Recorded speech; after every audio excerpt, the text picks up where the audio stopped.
بسم اللہ الرحمن الرحیم۔ السلام علیکم۔ سلطان صلاح الدین ایوبی رحمۃ اللہ علیہ رات کے پہر اپنے حجرے کے اندر نوافل ادا کر رہے تھے۔ انہیں کسی چیز کا ہوش نہ تھا، وہ صرف اللہ تعالیٰ کی عبادت دل و جان سے کرنا چاہتے تھے، کیونکہ وہ ایک ایماندار انسان تھے اور اللہ تعالیٰ کی عبادت میں کوئی بددیانتی نہیں کر سکتے تھے۔ وہ سارا دن لوگوں کی خدمت اور دربار کے معاملات کو دیکھتے ہوئے گزار دیتے تھے، لیکن یہ وقت صرف ان کا اور اللہ تعالیٰ کا ہوتا تھا۔ اس وقت میں وہ کسی کو بھی شریک کرنا کفر سمجھتے تھے۔ وہ بھی نماز میں اتنا مشغول تھے کہ اچانک ہی انہیں اپنے کمرے کے باہر سے کسی آہٹ کی آواز آئی۔ انہوں نے سلام پھیرا اور باہر آ کر دیکھنے لگے۔ وہ ہر وقت چوکنا رہتے تھے، کسی بھی وقت ان پر دشمن کا حملہ ہو سکتا تھا۔ ویسے بھی وہ بہت سے دشمنوں کو ابدی نیند سلا چکے تھے۔ انہی سب چیزوں کا بدلہ لینے کے لیے بہت بار ان پر پیچھے سے وار کیے گئے تھے۔ انہوں نے اپنی میان سے تلوار نکالی اور باہر آئے۔ چاروں جانب انہوں نے نگاہ دورا لی تھی، لیکن انہیں کوئی بھی ایسا شخص نظر نہ آیا جو ان کو ٹھٹکنے پر مجبور کر سکتا تھا۔ لیکن انہیں باقاعدہ کسی کی آہٹ محسوس ہوئی تھی، لیکن وہ وہم سمجھ کر واپس اپنے کمرے میں آ گئے اور نوافل ادا کرنے لگے۔ نہ جانے وہ کتنی دیر تک اللہ کی عبادت میں مشغول رہے، اور رات کے آدھے پہر وہ سو گئے۔ لیکن جب صبح ان کی آنکھ کھلی اور جو خبر ان کو ملی وہ ان کے حسان خطا کر چکی تھی، ان کو حیران و پریشان کر چکی تھی کہ جو کام انہوں نے کیا ہی نہیں تو پھر ان پر ایسے کیسے کوئی بھی لڑکی الزام لگا سکتی ہے۔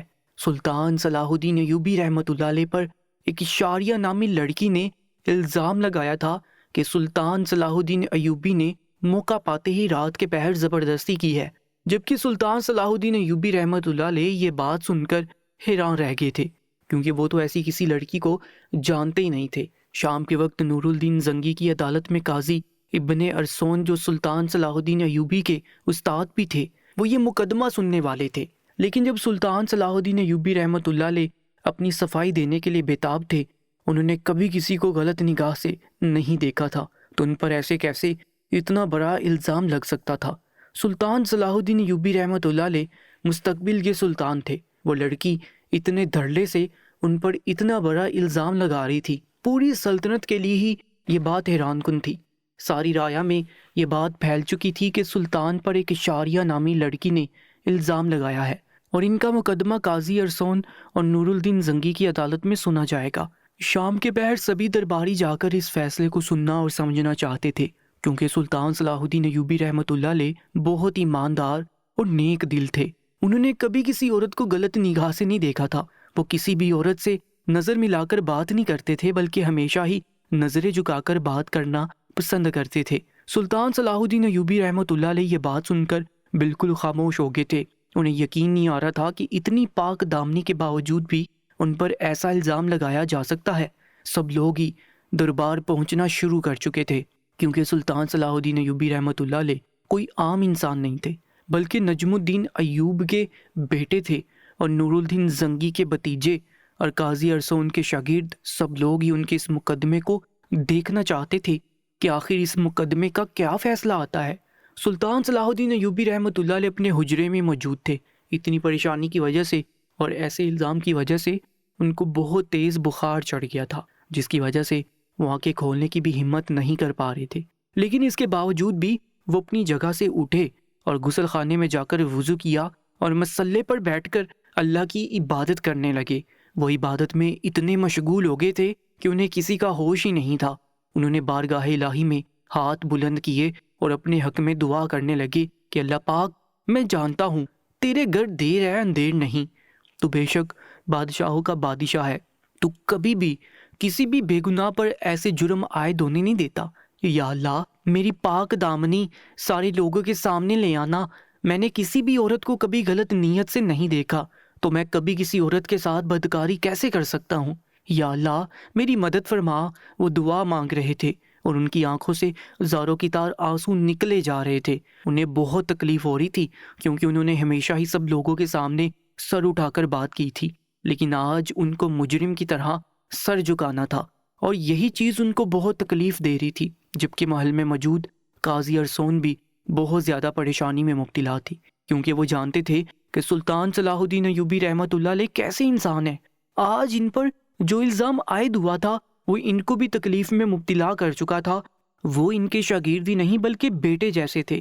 وہ بھی فوراً ہی مصلی پر بیٹھ کے اللہ سے دعا کرنے لگے، یا اللہ کسی بھی طریقے سے سلطان صلاح الدین ایوبی رحمۃ اللہ علیہ کی بے گناہی لوگوں کے سامنے آ جائے اور سب لوگوں کو معلوم ہو جائے کہ وہ بے گناہ ہے۔ انہوں نے کوئی گناہ نہیں کیا، کیونکہ ان کے دل میں بھی ایک ڈر تھا، اگر سلطان صلاح الدین ایوبی رحمۃ اللہ علیہ کے کردار پر سے یہ داغ نہیں ہٹا تو ان کی بھی بہت بدنامی ہونی تھی، کیونکہ وہ ان کے شاگرد تھے اور ہمیشہ ہی ان کی چھایا میں رہے تھے، اور لوگوں کو یہ معلوم ہو جاتا کہ سلطان صلاح الدین ایوبی رحمۃ اللہ علیہ نے یہ گناہ کیا ہے تو ان کی ساری تربیت اور تعلیم بیکار چلی جاتی۔ لوگ ان کو بھی برے برے القابات سے نوازتے کہ انہوں نے کیسی تعلیم دی ہے جس کی وجہ سے سلطان صلاح الدین ایوبی رحمۃ اللہ علیہ اپنے نفس پر قابو نہیں رکھ پائے اور ایک عورت کو دیکھتے ہی بہک گئے، اس کی زندگی برباد کر دی۔ شام ہو چکی تھی اور سپاہی سلطان صلاح الدین ایوبی رحمۃ اللہ علیہ کے حجرے میں ان کو لینے کے لیے پہنچ گئے تھے، جبکہ سلطان نے جب ان سپاہیوں کو دیکھا تو کرب سی آنکھیں میچ لیں اور ہمیشہ ہی دربار میں سر اٹھا کر کھڑے ہوئے تھے، لیکن آج انہیں سر جھکا کر مجرم کی طرح دربار میں پیش ہونا تھا۔ دونوں سپاہی بھی بہت آبدیدہ نظر آ رہے تھے۔ سلطان صلاح الدین ایوبی رحمۃ اللہ علیہ ہر ایک انسان کے ساتھ ہی بہت نرم رویہ رکھتے تھے، اس وجہ سے سارے لوگ ہی سلطان سے بہت محبت کرتے تھے۔ دونوں سپاہیوں نے انہیں ادب سے سلام کیا اور اپنے ساتھ چلنے کے لیے کہا۔ سلطان صلاح الدین ایوبی رحمۃ اللہ علیہ نے تھوڑا وقت مانگا اور خود میں ہمت جتا کر کھڑے ہوئے اور ان کے ساتھ قدم با قدم چلتے ہوئے نور الدین زنگی کی عدالت میں پہنچ گئے۔ نور الدین زنگی اس وقت کے بادشاہ تھے اور ان کی سلطنت پورے جہاں میں قائم تھی۔ نور الدین زنگی مزاجن بہت سخت مزاج تھے، وہ کبھی بھی رشتوں کو ترجیح نہیں دیتے تھے بلکہ ایمانداری کے ساتھ فیصلہ کرتے تھے، لیکن آج وہ بھی بہت زیادہ پریشان تھے کیونکہ نور الدین زنگی بھی سلطان صلاح الدین ایوبی رحمۃ اللہ علیہ کے کردار سے بخوبی واقف تھے۔ ان کو بھی بہت دکھ اور تکلیف ہو رہی تھی ان کے اس طریقے سے الزام لگنے پر، لیکن وہ کسی کو بھی کچھ بھی کہنے سے قاصر تھے۔ دربار لگا ہوا تھا، بہت سارے لوگ دربار سے باہر موجود تھے، تو بہت سے لوگ دربار کے اندر کھڑے ہوئے سلطان صلاح الدین ایوبی رحمۃ اللہ علیہ کا یہ مقدمہ سننے کے لیے آئے تھے۔ سامنے ہی بادشاہ کی نشست پر نور الدین زنگی بیٹھے ہوئے تھے اور ان کے برابر میں ہی قاضی ابن ارسون کا تخت لگا ہوا تھا، جہاں پر وہ بھی بہت بے چینی کے ساتھ سلطان صلاح الدین ایوبی رحمۃ اللہ علیہ کے پیلے زرد چہرے کو دیکھ رہے تھے۔ سلطان کا بخار بہت تیزی کے ساتھ بڑھ رہا تھا، ان سے وہاں کھڑا ہونا بھی بہت محال تھا، لیکن وہ کسی بھی طور پر پیچھے قدم ہٹا کر لوگوں پر یہ عیاں نہیں ہونے دینا چاہتے تھے کہ وہ مجرم ہیں۔ ان کی حالت دیکھ کر بہت سے لوگ سرگوشی میں ہی یہی بات کر رہے تھے کہ شاید سلطان صلاح الدین ایوبی رحمۃ اللہ علیہ گناہ گار ہیں، جب ہی ان کو بخار چڑھ گیا ہے۔ اگر وہ گناہ گار نہیں ہوتے تو پورے اطمینان کے ساتھ سینہ تان کر کھڑے ہوتے، لیکن جس طریقے سے انہوں نے سر جھکایا ہوا ہے اور ان کو بخار چڑھا ہوا ہے، اس کا مطلب یہی ہے کہ وہی گناہ گار ہیں۔ لیکن یہاں پر کچھ اچھے لوگ بھی موجود تھے جو سلطان کے حق میں یہی باتیں بول رہے تھے کہ سلطان صلاح الدین ایوبی ایسا کر ہی نہیں سکتے، وہ ایک باکردار اچھے مرد ہیں، ہم نے کبھی بھی ان کے بارے میں ایسی باتیں نہیں سنی ہیں۔ جبکہ سلطان صلاح الدین ایوبی رحمۃ اللہ علیہ کسی اور ہی جہاں میں پہنچے ہوئے تھے، اللہ سے بے شمار دعائیں کر رہے تھے ان کے کردار پر سے یہ داغ بہت آرام سے ہٹ جائے، ان کے پاس کوئی غیبی مدد آ جائے، وہ سب کے سامنے سرخرو ہو جائے۔ لیکن وہ بھی اپنے آنے والے کل کے بارے میں اچھے سے جانتے تھے، انہیں آنے والے کل میں سلطان بننا تھا۔ اگر ابھی ان کے کردار پر ایسا الزام لگ جاتا تو وہ کبھی بھی ایمانداری کے ساتھ لوگوں کا انصاف نہیں کر سکتے تھے، اور ان کے باپ اور دادا کا نام بھی خراب ہو رہا تھا۔ اس وجہ سے بھی وہ بہت زیادہ پریشان تھے۔ سب لوگ بس اس لڑکی کا انتظار کر رہے تھے جس نے سلطان صلاح الدین ایوبی رحمۃ اللہ علیہ کے کردار پر یہ الزام لگایا تھا کہ انہوں نے رات کا فائدہ اٹھا کر اس کے ساتھ بدکاری کی ہے۔ تھوڑی دیر انتظار کے بعد ایک لڑکی محل میں داخل ہوئی، سب لوگوں نے ہی اس کی جانب نگاہ اٹھا کر دیکھا تھا، لیکن سلطان صلاح الدین ایوبی رحمۃ اللہ علیہ نے ابھی تک اس عورت کی جانب نہیں دیکھا تھا جس نے ان پر اتنا گھٹیا الزام لگایا تھا۔ وہ لڑکی خود کو پورا ڈھانپ کر آئی تھی، صرف اس کی چھوٹی چھوٹی آنکھیں نظر آ رہی تھی۔ سب لوگوں نے ہی حیران ہو کر اس لڑکی کو دیکھا تھا کہ وہ کس طریقے سے محل میں آئی ہے۔ وہ چلتی ہوئی سلطان صلاح الدین ایوبی رحمۃ اللہ علیہ سے قدرے فاصلے پر کھڑی ہوگی۔ اس لڑکی کے آتے ہی قاضی ابن رسون اپنے تخت سے اٹھے اور فرد جرم پڑھ کر سب کو سنایا۔ اس کے بعد اس لڑکی کی جانب دیکھتے ہوئے کہنے لگے کہ تم اپنے بارے میں کچھ کہنا چاہتی ہو تو تم کہہ سکتی ہو۔ یہ بات سن کر وہ شاریہ نامی لڑکی کہنے لگی کہ میں سب لوگوں کی موجودگی میں اپنا بیان دے چکی ہوں، میں بار بار اپنا بیان دے کر اپنے کردار کو مزید گندا نہیں کروا سکتے۔ مجھے انصاف چاہیے، میں مزید کچھ نہیں کہوں گی۔ یہ بات بول کر شاریہ نامی لڑکی سر جھکا کر کھڑی ہوگی، جبکہ قاضی ابن رسول نے ترہم بری نگاہوں سے سلطان صلاح الدین ایوبی رحمۃ اللہ علیہ کی جانب دیکھا اور ان سے بلند آواز میں کہنے لگے، صلاح الدین ایوبی، اگر تم اپنی صفائی میں کچھ کہنا چاہتے ہو تو ہم تمہیں پورا اختیار دیں گے، تم بول سکتے ہو۔ یہ بات سننے کے بعد سلطان صلاح الدین ایوبی نے اپنا سر اٹھایا اور ایک نظر اس شاریہ نامی لڑکی کو دیکھا، اور اس کے بعد قاضی ارسون کی طرف متوجہ ہو کر کہنے لگے کہ میں نے آج تک اس لڑکی کو دیکھا نہیں، تو میں اس کے ساتھ کیسے بدکاری کر سکتا ہوں؟ یہ لڑکی مجھ پر الزام لگا رہی ہے کہ میں نے رات کے اندھیرے کا فائدہ اٹھا کر اس کے ساتھ زبردستی کی ہے، لیکن قاضی ارسون، میرا یقین مانیے، میں اپنے حجرے سے کل رات کو ہی نکلا تھا۔ ہاں، مجھے ایک آہٹ محسوس ہوئی تھی، لیکن میں یہی سمجھا تھا کہ میرا کوئی دشمن مجھ پر وار کرنے کے لیے آیا ہے، اس وجہ سے میں تلوار نکال کر باہر تک دیکھ کر آیا تھا، لیکن مجھے ایسا کوئی بھی شخص نظر نہیں آیا جو مجھ پر وار کر سکتا۔ لیکن میں نہیں جانتا تھا کہ یہ لڑکی وہاں پر آئی ہے۔ میرا یقین مانے، میں نے اس لڑکی کے ساتھ کوئی زبردستی نہیں کی۔ اب پورا دربار الجھ چکا تھا، کسی کو اس مقدمے کی سمجھ نہیں آ رہی تھی۔ سلطان صلاح الدین ایوبی رحمۃ اللہ علیہ جس انداز میں بات کر رہے تھے، اس بات سے یہی بات ثابت ہو رہی تھی کہ وہ سچ بول رہے ہیں، لیکن ساری رایا اور نور الدین زنگی اور یہاں تک کہ قاضی ارسون بھی جانتے تھے کہ وہ کبھی بھی جھوٹ نہیں بولتے ہیں۔ اس وجہ سے قاضی ارسون کے بولنے سے پہلے نور الدین زنگی خود اس لڑکی سے مخاطب ہوئے اور کہنے لگے، دیکھو لڑکی، اگر تم جھوٹ بول رہی ہو تو یہ بات یاد رکھنا کہ تمہارا انجام بہت برا ہوگا، کیونکہ سب لوگ ہی جانتے ہیں کہ سلطان صلاح الدین ایوبی رحمۃ اللہ علیہ کس طریقے کے انسان ہے۔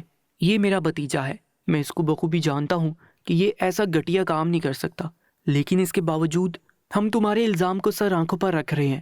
لیکن ایک بار پھر سوچ سمجھ کر الزام تراشی کرو، کیا تم سچ بول رہی ہو کہ تمہارا مجرم سلطان ہی ہے؟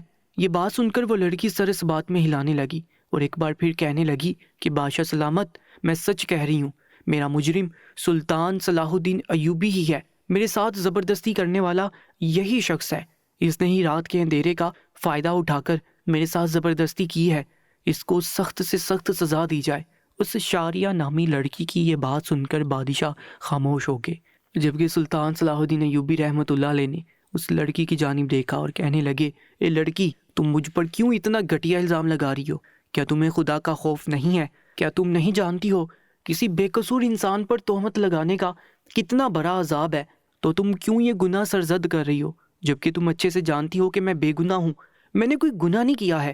یہ بات سن کر وہ لڑکی سلطان کی جانب دیکھنے لگی اور اس کو جھٹلاتے ہوئے بولی کہ نہیں، آپ ہی ہو میرے گناہ گار، اور آپ نے میرے ساتھ رات کے پہر بدکاری کی تھی۔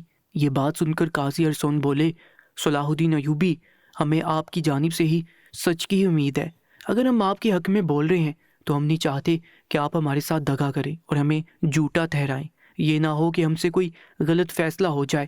اس وجہ سے آپ سے گزارش ہے کہ آپ سچ سچ بیان دیں، کچھ بھی جھوٹ بولنے کی ضرورت نہیں ہے۔ جب سلطان صلاح الدین ایوبی رحمۃ اللہ علیہ نے یہ بات سنی تو ان کی آنکھیں نم ہو گئیں اور وہ قاضی ارسون کی جانب دیکھتے ہوئے کہنے لگے، قاضی صاحب، آپ تو مجھے بہت اچھے سے جانتے ہیں، اس کے باوجود آپ ایسی بات کر رہے ہیں۔ میں نے کسی کے ساتھ کوئی بدکاری نہیں کی، میں نے کسی عورت کو غلط نگاہ سے نہیں دیکھا، یہ لڑکی بھی میرے لیے میری بہن جیسی ہے، میں کیوں کسی کی بہن بیٹی کی عزت خراب کروں گا؟ اور میں ہمیشہ سے ہی اپنے معاملات اللہ تعالیٰ پر چھوڑ دیتا ہوں، جب کوئی حل نہیں نکلتا تو میں اپنے حالات اللہ تعالیٰ کے سپرد کر دیتا ہوں۔ میں قسم کھا کے کہتا ہوں کہ میں نے اس لڑکی کے ساتھ کوئی گناہ نہیں کیا ہے، میں نے اس کے ساتھ بدکاری نہیں کی ہے، میں اللہ کی قسم کھانے کو تیار ہوں۔ کیا یہ لڑکی بڑی محفل کے اندر اللہ کی قسم کھا کر مجھ پر الزام لگا سکتی ہے؟ اگر یہ بول دے کہ میں اللہ کی قسم کھاتی ہوں کہ میں نے ان کے ساتھ بدکاری کی ہے، تو میں بے قصور ہوتے ہوئے بھی اپنا قصور مان لوں گا اور پھانسی کے پھندے پر چڑھنے کے لیے تیار ہو جاؤں گا۔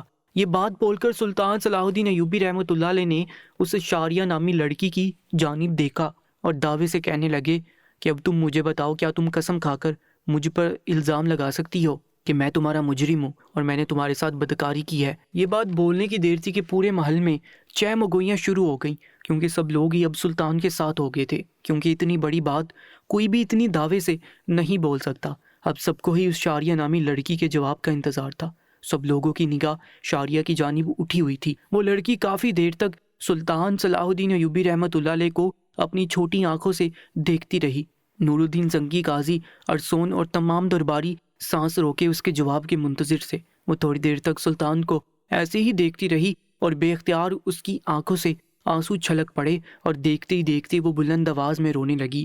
یہ منظر دیکھ کے تمام درباری اور سلطان صلاح الدین ایوبی رحمۃ اللہ علیہ اور قاضی ارسون بھی گھبرا گئے کہ آخر اس لڑکی کو ایسا کیا ہوا ہے جس کی وجہ سے وہ اتنی زاروں کی طرح رو رہی ہے۔ نور الدین زنگی نے تیش سے کہا، اے لڑکی، یہاں پر رونے کی ضرورت نہیں ہے، بتاؤ آخر تمہارے ساتھ ایسا کیا ہوا ہے جس کی وجہ سے تم ایسے رو رہی ہو۔ وہ لڑکی یہ بات سن کر کہنے لگی، بادشاہ سلامت، سلطان صلاح الدین ایوبی رحمۃ اللہ علیہ سچ بول رہے ہیں، وہ بے قصور ہیں، انہوں نے کوئی جرم نہیں کیا ہے، میں گناہ گار ہوں، میں غلط الزام ان پر لگا رہی ہوں۔ جبکہ یہ بات سننے کی دیر تھی کہ نور الدین زنگی اور قاضی ارسون اپنی نشست چھوڑ کر کھڑے ہو گئے، اور جس بات کا ان لوگوں کو یقین تھا وہی ہوا کہ سلطان صلاح الدین ایوبی رحمۃ اللہ علیہ بے قصور تھے۔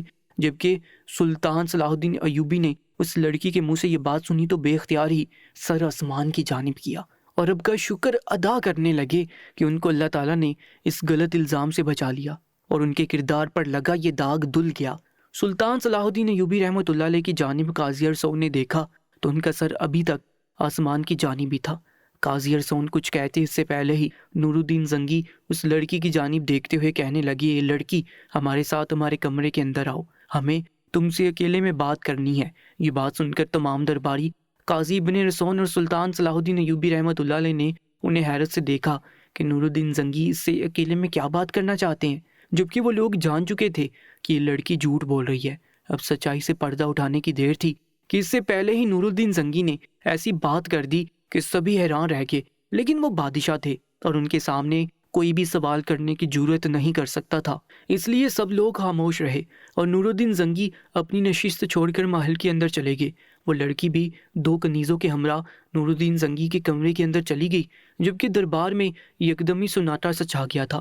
کسی کو اس فیصلے کی سمجھ نہیں آ رہی تھی کہ آخر یہ سب کچھ کیا ہو رہا ہے۔ پہلے اس لڑکی نے سلطان صلاح الدین ایوبی رحمۃ اللہ علیہ پر الزام لگایا جو آنے والے کل کے بادشاہ تھے، اور اس کے بعد اب نور الدین زنگی اس لڑکی سے اکیلے میں بات کرنا چاہتے تھے۔ سب لوگ ہی چہمگوئیاں کر رہے تھے کہ آخر یہ سب کچھ ہو کیا رہا ہے۔ قاضی ارسون بھی حیران و پریشان نور الدین زنگی کے اس طریقے سے کرنے پر حیرت زدہ تھے۔ وہ لڑکی نور الدین زنگی کے کمرے کے اندر داخل ہوئی۔ نور الدین زنگی کھڑکی کی جانب رخ کیے کھڑے ہوئے تھے۔ ان کے داخل ہوتے ہی نور الدین زنگی بولے، ہمیں حقیقت سے آشنا کرو، آخر وہ غدار کون ہے جس نے تمہیں اس کام کے لیے بھیجا ہے؟ ہم نہیں چاہتے کہ تمہاری جان کو کوئی نقصان پہنچے، ہم سمجھ چکے ہیں کہ تمہیں صرف ایک مہرے کے طور پر استعمال کیا جا رہا ہے اور اس کے پیچھے کوئی اور ہی راز ہے۔ یقیناً آنے والے کل میں جو بادشاہ بنے گا اس کے تخت کو وہ انسان الٹنا چاہتا ہے۔ ان کی بات سننے کی دیر تھی کہ وہ لڑکی زاروں کی طرح رونے لگی، کہنے لگی، آپ بالکل بجا فرما رہے ہیں، یہ سب کچھ کرنے والا یہی چاہتا ہے کہ سلطان صلاح الدین ایوبی پر یہ بدکاری کا الزام لگ جائے اور وہ پھانسی کے پھندے پر چڑھ جائے اور وہ خود ان کی جگہ بادشاہ کی نشست پر بیٹھ جائے۔ یہ بات سن کر نور الدین زنگی نے اپنا رخ پھیرا اور اس لڑکی کی آنکھوں میں دیکھتے ہوئے کہنے لگے کہ بولو، وہ مردود شخص کون ہے؟ یہ بات سنتے ہی وہ لڑکی بھیگی ہوئی آواز میں کہنے لگی کہ وہ مالون امیر ابن مرقوم ہے۔ یہ بات سنتے ہی نور الدین زنگی ہٹی پٹی نگاہوں سے اس لڑکی کی جانب دیکھتے ہوئے کہنے لگے، لڑکی، بہت ہو گیا الزام تراشی، اب ہمیں سچ سننا ہے، بتاؤ وہ مالون کون ہے جس نے تمہیں اس کام کے لیے بھیجا ہے؟ ہم یقین نہیں کر پا رہے کہ وہ امیر ابن مرقوم ہو سکتے ہیں۔ وہ لڑکی کہنے لگی، بادشاہ سلامت، میں سچ کہہ رہی ہوں، میں مانتی ہوں کہ میں نے پہلے سلطان صلاح الدین ایوبی رحمۃ اللہ علیہ پر جھوٹا الزام لگایا تھا، لیکن میں اب سچ بول رہی ہوں کہ یہ کام کروانے والے امیر ابن مرقوم ہی ہیں۔ یہ بات سن کر نور الدین زنگی حیران رہ گئے۔ وہ کہنے لگے، لیکن امیر ابن مرقوم نے تمہیں کیوں بھیجا؟ آخر اس نے تمہیں کیوں اس کام کے لیے چنا اور تم نے اس کام کے لیے ہاں کیسے کی، جبکہ تم بھی جانتی ہو کہ سلطان صلاح الدین ایوبی رحمۃ اللہ علیہ آنے والے وقت کے بادشاہ ہیں، تو تم نے ان سے دشمنی کیوں لینی چاہی؟ یہ بات سن کر وہ شاریہ نامی لڑکی زاروں کی طرح روتے ہوئے کہنے لگی، بادشاہ سلامت، میرے ماں باپ نے امیر ابن مرقوم سے کچھ قرض لیا تھا، لیکن ہمارے پاس اتنا پیسہ نہ تھا کہ ہم ان کی اجرت کو لوٹا سکتے، اس وجہ سے میں نے امیر ابن مرقوم سے تھوڑا وقت مانگا تھا، لیکن اس کے بدلے انہوں نے مجھ سے اس کام کے لیے کہا کہ میں سلطان صلاح الدین ایوبی رحمۃ اللہ علیہ پر یہ الزام لگاؤں کہ انہوں نے رات کے اندھیرے کا فائدہ اٹھا کر میرے ساتھ بدکاری کی ہے، تو وہ مجھ پر سے یہ پیسہ معاف کر دیں گے، لیکن اس کے باوجود میرا یقین مانیے بادشاہ سلامت کہ میں نے ان سے کہا تھا کہ میں آپ کا ایک ایک پیسہ چکا دوں گی، لیکن مجھے تھوڑا وقت دے۔ اس کے بعد انہوں نے کہا کہ اگر تم نے میری بات پر عمل نہیں کیا اور میری بات کی نافرمانی کرنے پر تمہارے ماں باپ کو زندہ زمین میں دفن کر دیا جائے گا اور تمہارے ساتھ بھی ظلم کر کے کونے میں پھینک دیا جائے گا۔ مجھے اپنی عزت کی بہت پرواہ تھی، یہ صرف ایک الزام تھا، اس وجہ سے میں نے یہ الزام لگانے کا ارادہ کر لیا۔ لیکن جب سلطان صلاح الدین ایوبی رحمۃ اللہ علیہ نے بڑے مجمع میں اللہ کو حاضر ناظر جان کر قسم اٹھائی اور مجھے بھی یہ کرنے کے لیے کہا تو میری روح لرز گئی۔ مجھ میں اتنی ہمت نہ ہو سکی کہ میں ان پر یہ الزام لگا سکوں اور انہیں برباد کر دوں۔ میرا ضمیر مجھے اس چیز کی اجازت نہیں دے رہا تھا، اس وجہ سے میں نے سارا سچ آپ کے سامنے رکھ دیا۔ خدا را مجھے امیر ابن مرقوم سے بچایا جائے اور سلطان صلاح الدین ایوبی رحمۃ اللہ علیہ کو اس الزام سے بری کیا جائے۔ یہ بات سننے کی دیر تھی کہ نور الدین زنگی طیش میں آگے اور اس لڑکی کے ہمراہ واپس دربار میں آگے، جہاں پر درباری آپس میں چہ مگوئیاں کر رہے تھے، اور سلطان صلاح الدین ایوبی رحمۃ اللہ علیہ ابھی تک دربار میں مجرم کی طرح کھڑے ہوئے تھے۔ انہوں نے ایک نظر اپنے بھتیجے کو دیکھا جس کی رنگت پیلی زرد ہو رہی تھی۔ ان کو بخار ابھی تک بہت تیز تھا۔ وہ قدم بہ قدم چلتے ہوئے اپنی نشست پر آ گئے اور کہنے لگے، لڑکی اب بتاؤ تمہارا مجرم اصل کون ہے؟ کس نے تمہیں یہ الزام لگانے کے لیے کہا تھا؟ یہ بات سننی تھی اس لڑکی نے فوراً ہی امیر ابن مرقوم کی طرف اشارہ کیا اور بڑی محفل میں سچ ان کے سامنے بول دیا کہ یہ وہی شخص ہے جس نے مجھے اس کام کے لیے کہا تھا۔ میں سلطان صلاح الدین ایوبی رحمۃ اللہ علیہ پر الزام لگاؤں اور ان کو آنے والے کل کا بادشاہ بننے نہ دوں، یہی ہے وہ شخص۔ یہ بات سننی تھی کہ سب لوگ امیر ابن مرقوم کو نفرت بڑی نگاہوں سے دیکھنے لگے۔ ان لوگوں کا بس نہیں چل رہا تھا کہ سلطان صلاح الدین ایوبی رحمۃ اللہ علیہ پر الزام لگوانے والے شخص کا قتل کر دیں، لیکن نور الدین زنگی کی عدالت میں ایسا کوئی کام نہیں ہوتا تھا۔ وہ ہمیشہ ہی شریعت کے مطابق سزا دینے کے قائل تھے۔ اگلے روز سب لوگوں کو ایک بہت بڑے میدان میں بلایا گیا، لیکن سب لوگ ہی امیر ابن مرقوم کی سزا اور اس کی حالت دیکھنا چاہتے تھے۔ اس نے آنے والے کل کے بادشاہ پر اتنا گنونا الزام لگایا تھا اور اس معصوم لڑکی کو بھی بدنام کرنا چاہا تھا۔ میدان کے اندر بہت دور دور سے لوگ ان کی سزا دیکھنے کے لیے پہنچ چکے تھے۔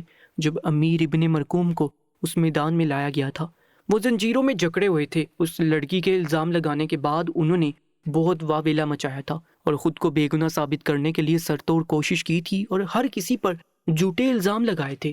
اس وجہ سے ان کو سپاہیوں کی مدد سے زنجیروں میں جکڑ دیا گیا تھا اور اگلے روز اس میدان میں لے کر آیا گیا تھا جہاں پر ان کو سزا دینی تھی۔ شریعت کے مطابق تمام لوگوں کے بیچ کے اندر امیر ابن مرقوم کو 70 کوڑے لگوائے گئے تھے اور ان کی ساری جائیدادیں ضبط کر لی گئی تھی اور ان سے شاہی عہد بھی لے لیا گیا تھا۔ ان کی تمام جائیداد نور الدین زنگی نے سلطان صلاح الدین ایوبی رحمۃ اللہ علیہ کے نام کرنی چاہی تھی، لیکن سلطان صلاح الدین ایوبی رحمۃ اللہ علیہ نے یہ بات بول کر جائیداد لینے سے انکار کر دیا کہ وہ کسی کا مال ہڑپ کرنے کے عادی نہیں ہے۔ اس واقعے سے یہ بات ثابت ہوتی ہے کہ جو شخص دوسروں کی عورتوں کو غلط نگاہوں سے نہیں دیکھتا، خود کو زنا سے بچاتا ہے، زانیوں سے دور رکھتا ہے، اللہ تعالیٰ ان کی غیبی مدد ضرور کرتے ہیں۔